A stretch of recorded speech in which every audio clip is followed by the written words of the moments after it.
Hello, this is Reverend Don Lewis, and we are still at PantheaCon, and we're here with Holly Allender. Hi. Now, many years ago, dating myself, but well, the dinosaur I had as a pet when I was a child dates me to start with. But I remember seeing an interview with Madonna when nobody knew who she was on MTV, and they kept saying this is a hot thing coming up. Watch for it. And I remember thinking, what? Never heard of this person. And 6 months later, everywhere. And I'm kind of reminded by that, being here with you. Well, thank you. And I think that people should watch what you're about to do. Well, thank you. We were talking before we started the camera. You are a teacher of yoga, Yes. and the particular style that you teach is your own creation, and reflexive yoga, Yes. it is called. Reflexive yoga. Basically, it takes the principles of Hatha yoga, Mhm. karma, bhakti, raja, and jnana, and it takes all of these seemingly complicated concepts, Mhm. and I teach people how to use these complex ideas simply so that they can look at their own issues, look at their own things that are going on inside of them physically, emotionally, spiritually, so that they can open themselves up to connect to their higher power. And the great thing about yoga is that it's not spiritually based on any particular religion. It can go from anything from Wiccan, Druidism, to Christianity, Catholicism, anything you want, and you can be nothing at the same time. Mhm. The whole idea of a higher power is that extension of yourself, the full connection of who you are and being completely who you are.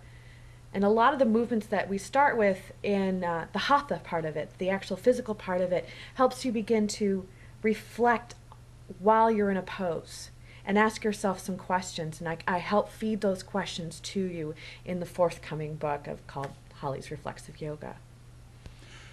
And in my writings, I talk about different ways that we access the powers of our soul.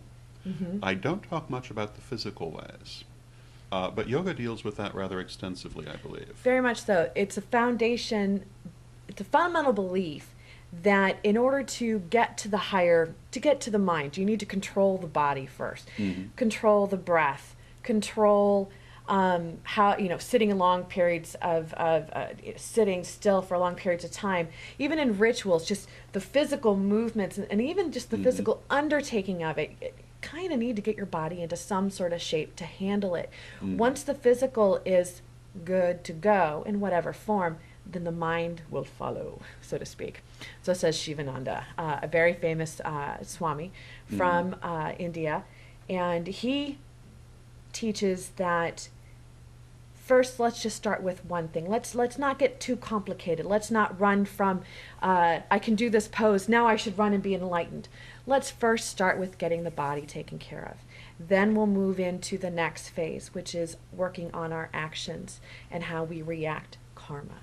And then you continue through these paths. So it's a very well laid out path that Shivananda had taught for many, many years, and his followers continue to teach.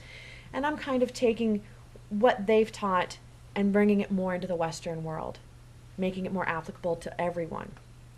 And would it be reasonable to assume that people who do not have a background in yoga could acquire your book and begin? Absolutely. I actually have self-published one book already. It's called Living Yoga, and it is just the basic principles of what is Hatha Yoga. And it shows how to, do a basic postures, and it shows you some or asanas. And then it also shows you basic routines, also called vinyasas. So it kind of teaches you the ins and outs. But then it also shows where you can apply yoga throughout the rest of your life. So you can take it with you at work. You can take it in the morning when you wake up. And then just basic routines to do to get yourself more flexible and strong. That will be available shortly on my website, holistichealinghut.net. holistichealinghut.net. Yes. Hopefully, I'm working to get that picked up by a publisher, so hopefully we'll have more news later where that'll get picked up while I'm finishing up the Reflexive Yoga book. And the Reflexive Yoga book is not available yet, Not yet. but it will be soon. I'm hoping it will be soon. I'm kind of putting on the finishing touches, adding some more pictures.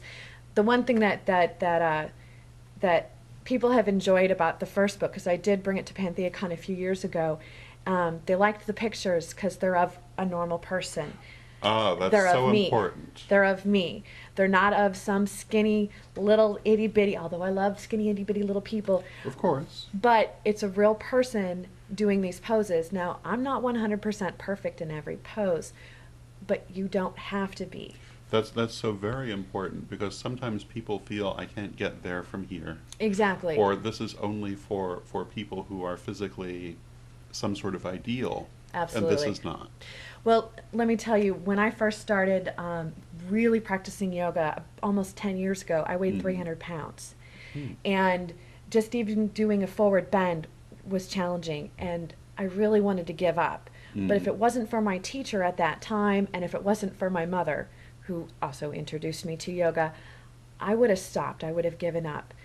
Because I really thought it was really for those skinny people. It was for those athletic, ideal folks.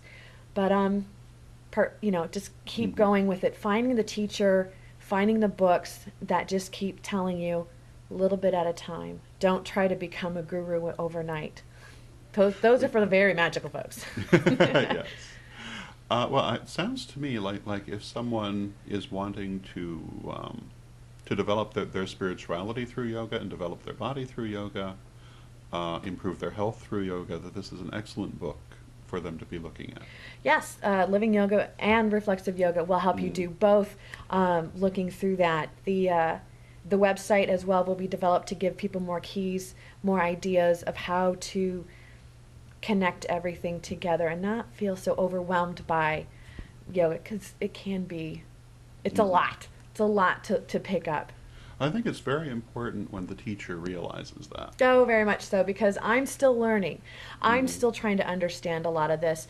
The first book that I wrote, the Living Yoga, is really kind of when I felt I was a master of the beginning kind of stuff.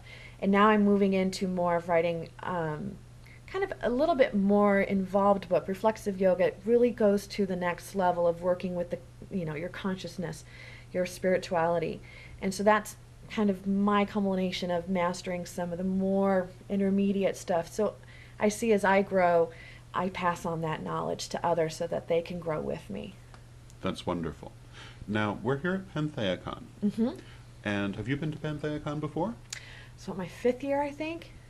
So I notice people keep coming back. Well, they keep coming back to the conference, but I did not teach yoga. I taught yoga 2 years in a row. And then I took a break for a year, and then I swear I thought I was going to be kicked out because people really enjoyed the class. I don't take myself seriously in the class. I enjoy what I do. We have a lot of fun. It turns into sometimes haha yoga because we laugh a lot.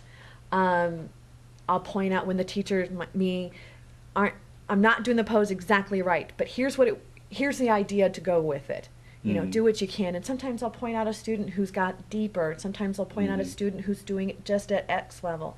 So I kind of bring the whole class into it. And this morning we had a lot of fun. We actually there wasn't a square inch left where a body wasn't placed. It was I was wonderfully packed. It was so much fun. That sounds like tremendous fun. Yes.